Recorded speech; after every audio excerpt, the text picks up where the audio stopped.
Mas Jesus sempre, sempre adorar.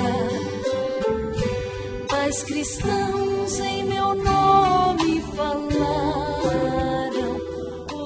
Olá, nós vamos falar nesse bloco a respeito do sacramento do batismo na Bíblia.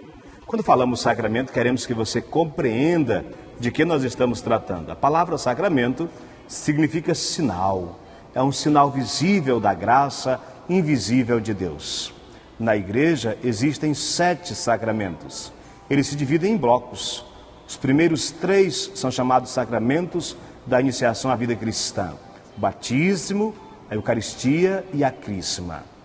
Os outros 2, a unção dos enfermos e o sacramento da reconciliação, são chamados sacramentos da cura. E mais 2, chamados sacramentos do serviço, o sacramento da ordem e o sacramento do matrimônio. Todos os demais só podem ser recebidos por uma pessoa que já foi batizada. O batismo é o primeiro sacramento que nós recebemos e com o qual nós iniciamos a nossa caminhada cristã. Lá no Evangelho de São Marcos, no capítulo 16, versículo 15, Jesus diz: "Ide por todo o mundo, proclamai o Evangelho a toda criatura." E no versículo 16, "Aquele que crê e for batizado será salvo." O batismo, então, para aqueles que escutam a palavra de Deus, é o primeiro sinal de que nós pertencemos a Cristo. É o começo da nossa salvação. Todos nós, ao nascer, nós somos criaturas de Deus. No dia do nosso batismo, nós passamos da condição de criaturas para a condição de filhos de Deus. Olha que coisa bonita! Que prova de amor o Senhor nos deu a de sermos chamados seus filhos, e nós o somos. Eu gosto de fazer uma comparação da seguinte forma: toda pessoa, ao nascer, ela é filho de alguém, não tem como negar, é filho de fato. No dia do batismo, era como se ela fosse registrada. Ela deixa de ser não apenas filho de fato e passa a ser filho de fato e filho de direito. Se é filho de fato e de direito, tem direito ao sobrenome, tem direito à herança. Assim também somos nós. Uma vez batizados, nós passamos a ser filhos de fato de Deus e filhos de direito. Nós estamos hoje em torno de uma pia. A pia batismal é um lugar pelo qual nós deveríamos ter muita reverência. Você sabe onde você foi batizado? Procure saber, pergunte ao seu pai, pergunte à sua mãe, onde que você foi batizado. E um dia volte à igreja onde você foi batizado e visite a pia. Diga: aqui começou a minha caminhada para a salvação. A água nos recorda a vida. Nós somos batizados na água e no Espírito Santo. Jesus foi batizado nas águas do Rio Jordão, mas diz que é preciso que sejamos batizados na água e no Espírito Santo. Então o padre pede que as pessoas façam a sua profissão de fé, para dizerem se acreditam no batismo. Geralmente, quando a pessoa tem o uso da razão, ela mesma que faz a sua profissão de fé. Quando é uma criança, essa profissão de fé é feita pelo seu pai e pela a sua mãe. Padre, pode-se batizar a criança? Vamos lá, vamos compreender, não é? Você pode abrir a sua Bíblia outra vez, no livro dos Atos dos Apóstolos, no capítulo 2. Depois da vinda do Espírito Santo, no dia de Pentecostes, Pedro fez uma grande pregação. Ele disse: homens de Israel, nós estamos falando com a força do Espírito que vem daquele que vós matastes, Jesus Cristo, que Deus ressuscitou dos mortos. E a pregação continua. Falou com força, falou entusiasmado. Ao final da sua pregação, versículo 37 do capítulo 2. Ouvindo isto, eles sentiram o coração traspassado e perguntaram a Pedro e aos demais apóstolos: irmãos, o que nós devemos fazer?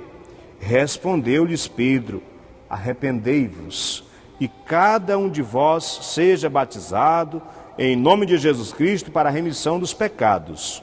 Então recebereis o dom do Espírito Santo, pois a promessa é para vós, assim como para os vossos filhos e para todos aqueles que estão longe, isto é, para quantos o Senhor nosso Deus chamar. Minha gente, o batismo é para todos. Lá no livro do profeta Jeremias, no primeiro capítulo, versículo 1, lá o profeta diz: antes de tu nasceres, quando tu ainda estavas no ventre de tua mãe eu já te conhecia.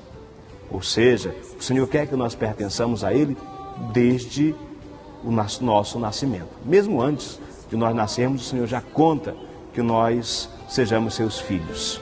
Fiel, sincero, eu mesmo quero a Jesus prometer meu amor. A Jesus prometer. A Luana Beatriz mandou para nós uma pergunta importante, rápida e direta.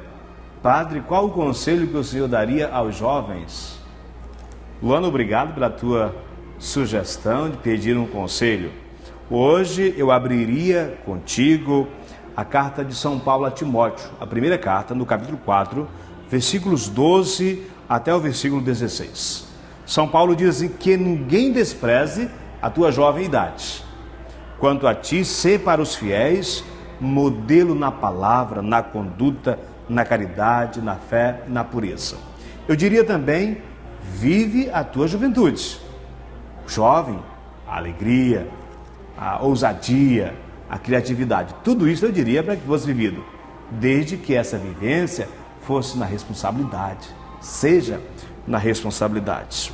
Diz a carta de São Paulo a Timóteo: esperando a minha chegada, aplica-te à leitura, à exortação e à instrução. Não descuide o dom da graça que há em ti, porque às vezes a juventude descuida a bênção que existe nela e parece viver de qualquer forma. Eu diria, tome cuidado, a vida é muito boa, não pode ser desprezada, tem que ser vivida, aproveitada, desde que seja com responsabilidade. Vigia a ti mesmo e a doutrina, persevera nestas disposições, porque fazendo assim, salvarás a ti mesmo e aos teus ouvintes. Deus abençoe você, juventude. Como é bonito um jovem dedicado a Deus, um jovem dedicado aos irmãos, um jovem de cabeça aberta.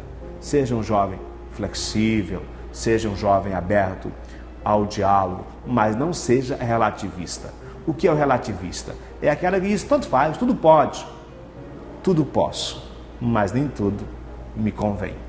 Nós vamos acolher o Padre Ronaldo, que ele é o vice-provincial dos missionários redentoristas. Padre Ronaldo, muito obrigado por acolher o convite de estar conosco neste programa. Sei que você é muito conhecido, especialmente no interior do Amazonas, também no estado do Acre, no Amapá, no Pará, onde as pessoas nos assistem, muitos conhecem o Padre Ronaldo. Seja muito bem-vindo, Padre Ronaldo.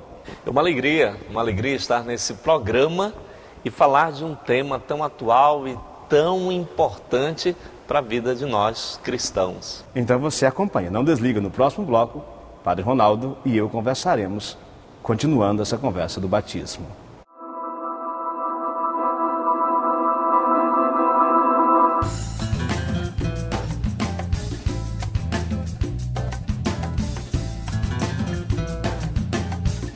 A Rádio Caiari, ela é um instrumento de evangelização, mas também na sua origem veio para fortalecer uma informação que se não havia junto aos povos ribeirinhos do Baixo e Alto Madeira, principalmente.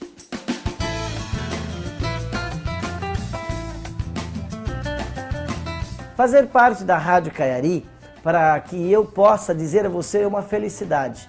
Não porque nós ganhamos algo, mas porque nós realizamos a presença de Deus chegar a tantas pessoas e perceber que há um contentamento daqueles que ouvem e participam da Rádio Caiari. A satisfação é fazer com que todos possam conhecer a palavra e conhecer cada vez mais aquilo que está acontecendo na nossa cidade e no nosso estado de Rondônia.